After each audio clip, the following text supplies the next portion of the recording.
The billionaire stood on the shoulder of a winding, sun-baked highway, designer shoes scuffing the gravel as he paced in frustration. His McLaren, a striking orange masterpiece with butterfly doors spread wide and hood open like a gaping wound, sat lifeless, steam curling lazily from the engine bay. He jabbed angrily at his phone screen, voice cracking with rage as he yelled at his personal driver on the other end.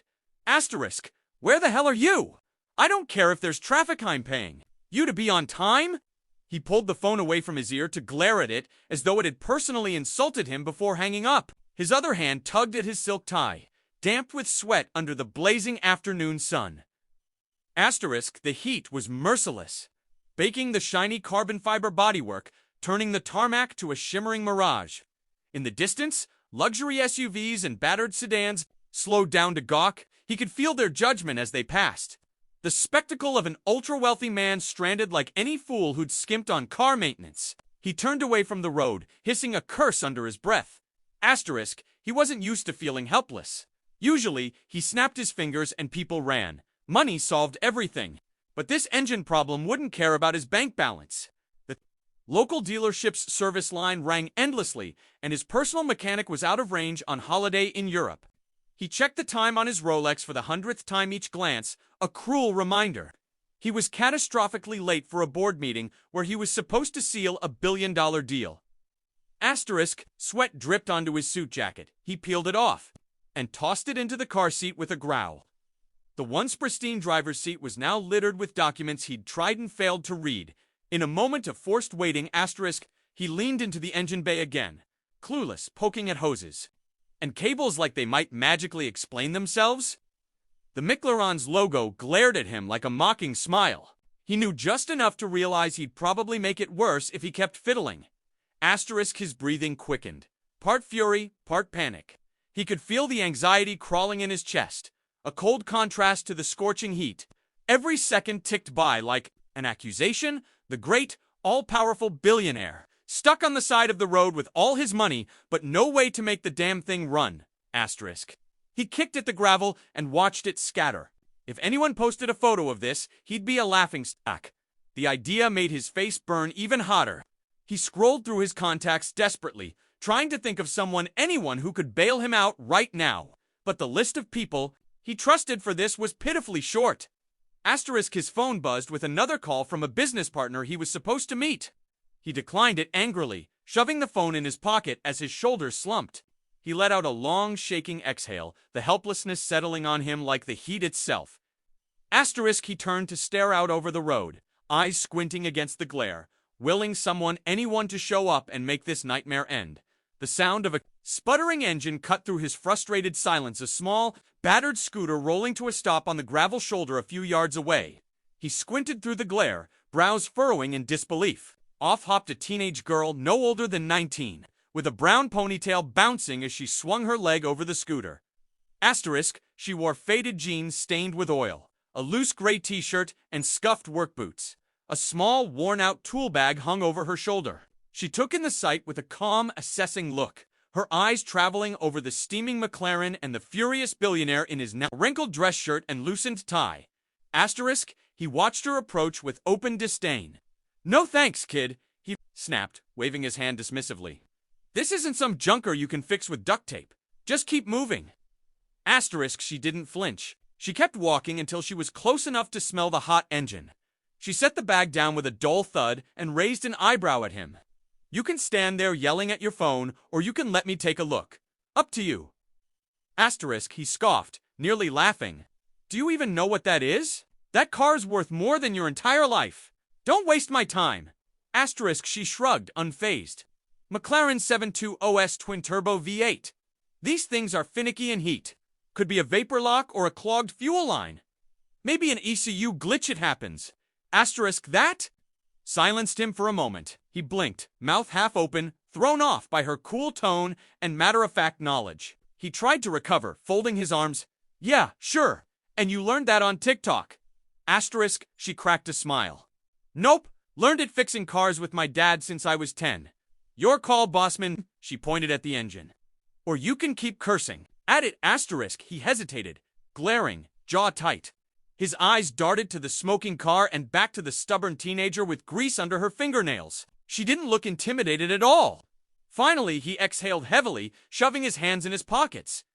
Asterisk, fine, he muttered. Try it, just don't break anything.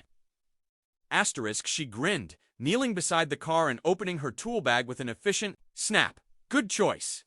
Asterisk, she knelt at the open hood, rolling up her sleeves to reveal arms marked with faint smears of grease from earlier jobs. Without a word, she surveyed the engine, fingers tracing cables and hoses with careful precision. Her eyes narrowed as she listened to the faint hiss of escaping steam.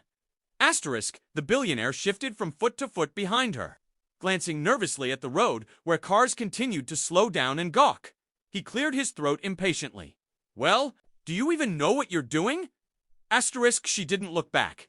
Her voice was calm but firm, commanding silence like a seasoned pro. She tugged her phone out of her pocket and connected it to a small diagnostic device from her bag. Tapping the screen as readouts popped up, Asterisk, he tried to peek over her shoulder, but she blocked him with an elbow. Fuel pressure's off, she muttered to herself. ECU through an error. Figures. Asterisk, she wiped sweat from her brow with the back of her hand and reached for a small wrench. With swift, practiced movements, she loosened a connection and let a tiny squirt of fuel dribble out onto the ground, clearing the vapor lock she'd suspected. She twisted the line back into place, checked her phone again, and started tapping. Commands to clear the computer error. Asterisk, he frowned incredulous. You're using your phone to fix my car? Asterisk, she didn't bother looking at him. Your onboard system's smarter than you think. It just needs a little convincing.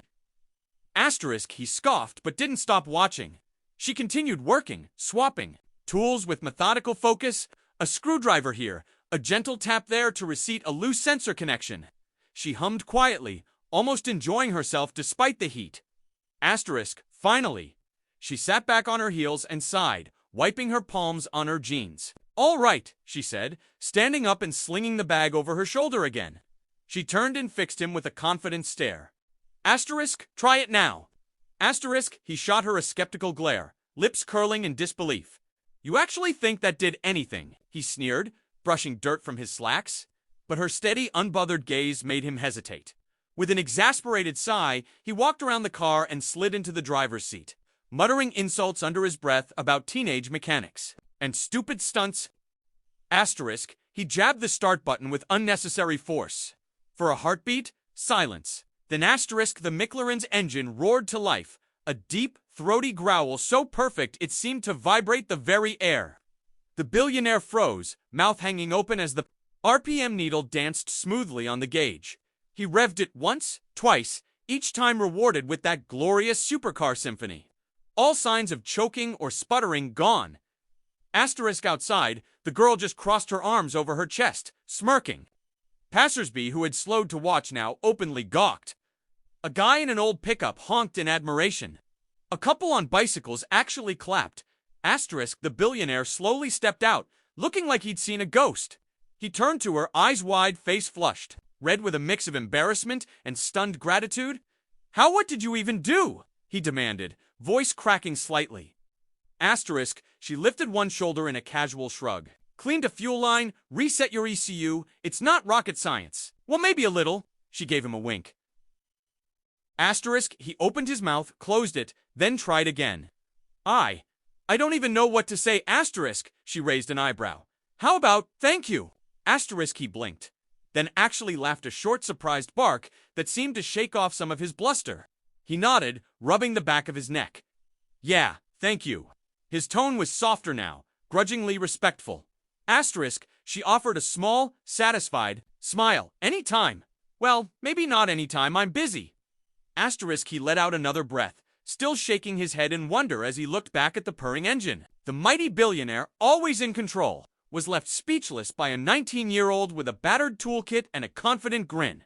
The billionaire stood silently for a moment, still processing the fact that his prized McLaren, which had defied all his resources just an hour ago, was now purring like new thanks to a teenager with dirty hands and unmatched confidence. He reached into his wallet, pulled out a thick wad of crisp bills, and extended it toward her. Asterisk, here. He said, take this. You earned every cent. Asterisk, she looked at the money for a moment, then raised her eyes to his. I didn't do it. For the cash, she said evenly, not reaching for the money. I did it because someone needed help. That's what real mechanics do. Asterisk, he blinked, clearly not used to being turned down, especially when money was involved. It's not charity, he insisted. You solved a problem none of my guys could. That deserves more than a thank you. Asterisk, she sighed, then smiled faintly. Okay, how about this, you want to pay me? Fine, invest in young people like me. Asterisk.